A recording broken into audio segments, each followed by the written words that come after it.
We all know someone like this, the person who never seems to get ill. Everyone around them is coughing, sneezing, knocked down for days, and they just carry on, completely fine. And it's tempting to assume they're lucky, or they have some kind of genetic advantage that the rest of us missed out on. But in most cases, luck has very little to do with it. People who consistently stay healthy tend to do specific, repeatable things that quietly support their immune system every single day. Not expensive things, not complicated things, just consistent daily habits that most of us either underestimate or skip entirely. And honestly, when I look at the healthiest people in my life, there is a pattern. It's not that they never get exposed to illness. It's that their body seems to handle it differently. That's exactly it. Immune resilience isn't about avoiding exposure, it's about building a system that responds effectively when exposure happens. Today we're looking at 5 habits that genuinely build that resilience, backed by evidence and accessible to anyone. Let's get into it. Welcome to Clarity and Coins, the show about money, mindset, health, and everything in between. I'm Jamie. And I'm Alex. Today we're on the health pillar. 5 habits, 5 clear explanations, and 1 action you can start today. No supplements to buy, no extreme routines required. I love that framing because immune health content can get very overwhelming very quickly. You end up feeling like you need 12 different products and a complete lifestyle overhaul just to stop catching colds every other month. The reality is far simpler. The fundamentals of a strong immune system are not glamorous, but they are genuinely effective, and they don't require spending a penny. Let's start with the one that most people consistently undervalue. Habit 1 is sleep, and I want to be clear that this is not just about feeling rested. Sleep is the primary window during which your immune system does its most important repair and maintenance work. While you sleep, your body produces and releases proteins called cytokines, which directly fight infection and inflammation. When you consistently cut sleep short, that production drops significantly. So poor sleep isn't just making you tired, it's literally lowering your defenses. Directly. Yes. Studies have shown that people consistently sleeping under 6 hours a night are significantly more likely to catch an illness when exposed to a virus than those sleeping 7 or more. It's not a small gap. People who rarely get sick tend to treat their sleep the way they treat other non-negotiable commitments. They protect it, they prioritize it, and they don't routinely sacrifice it for things that could wait until morning. That it can wait until morning reframe is something I'm going to use because my issue is always staying up late to finish something that genuinely could have been done the next day. And quality matters as much as quantity. Keeping a consistent sleep schedule, going to bed and waking at roughly the same time each day, makes a measurable difference to how deeply and restoratively you sleep. The body runs on rhythm.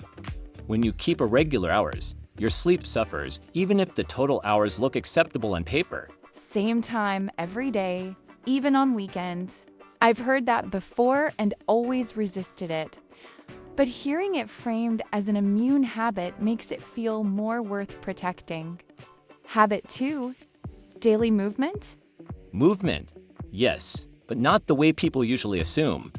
Healthy people aren't necessarily running marathons or training hard every day. What they tend to do consistently is move in some form every single day. A walk, light stretching, cycling, swimming. The immune benefit comes from regular moderate movement, not from pushing yourself to exhaustion. In fact, very intense and prolonged exercise without adequate recovery can temporarily suppress immune function. So, more is not always better here. The sweet spot is regular and moderate.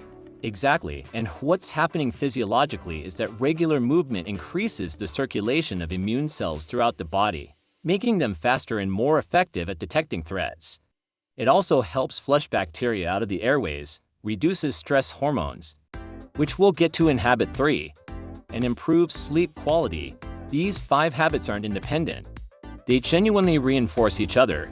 So even a 20-minute walk every day is doing something real for your immune system, not just your fitness or your mood. Something very real. The key word is regular.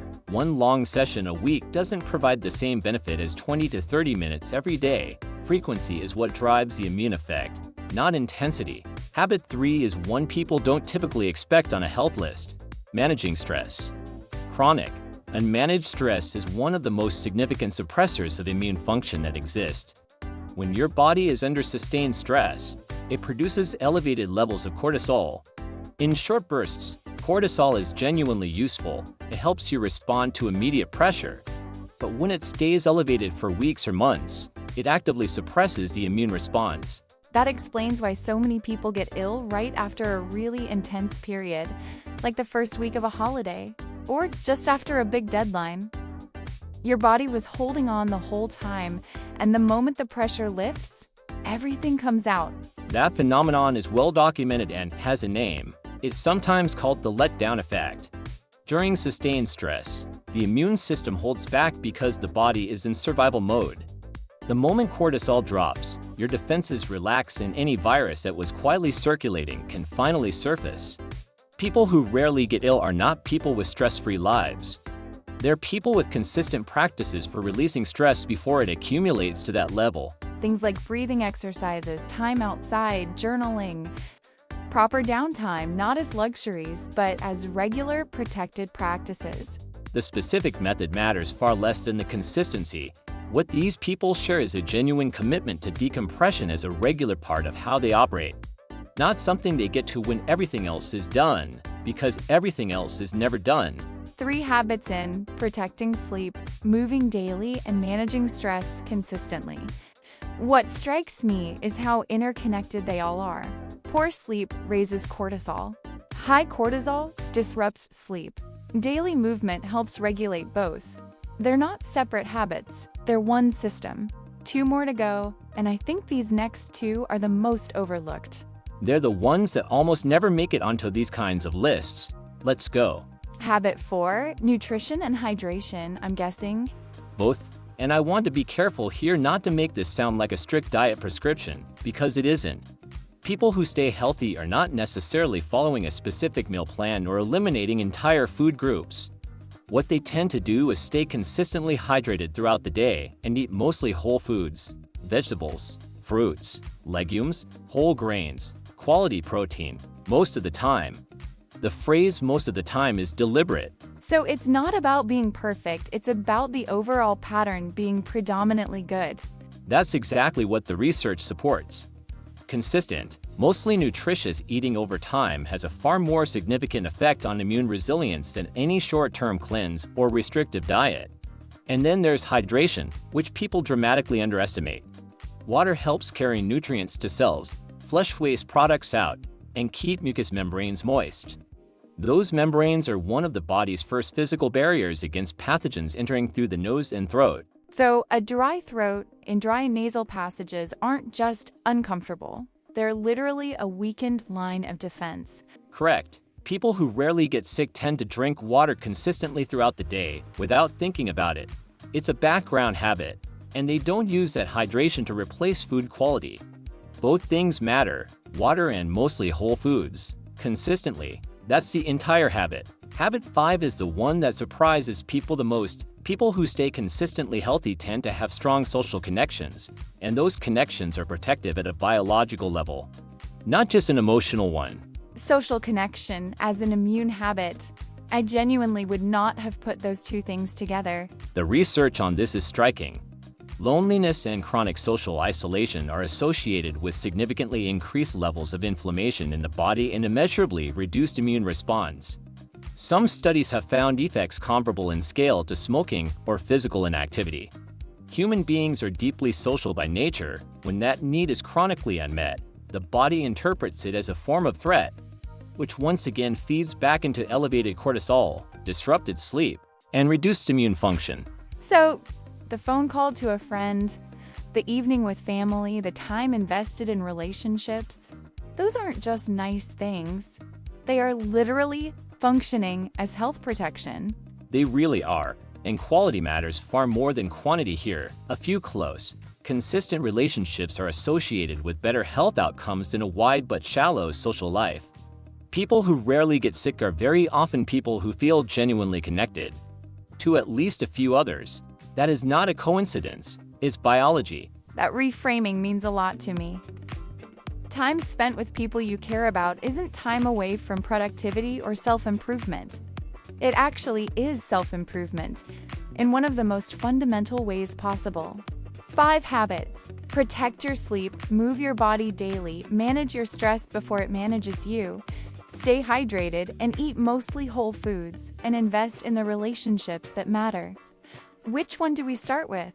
The one you already know is your gap, not the most impressive one, not the one that sounds best on paper, the one where a small voice said, "That's mine," while we were talking. That's the one to start with. Mine is sleep, and it has been for a long time.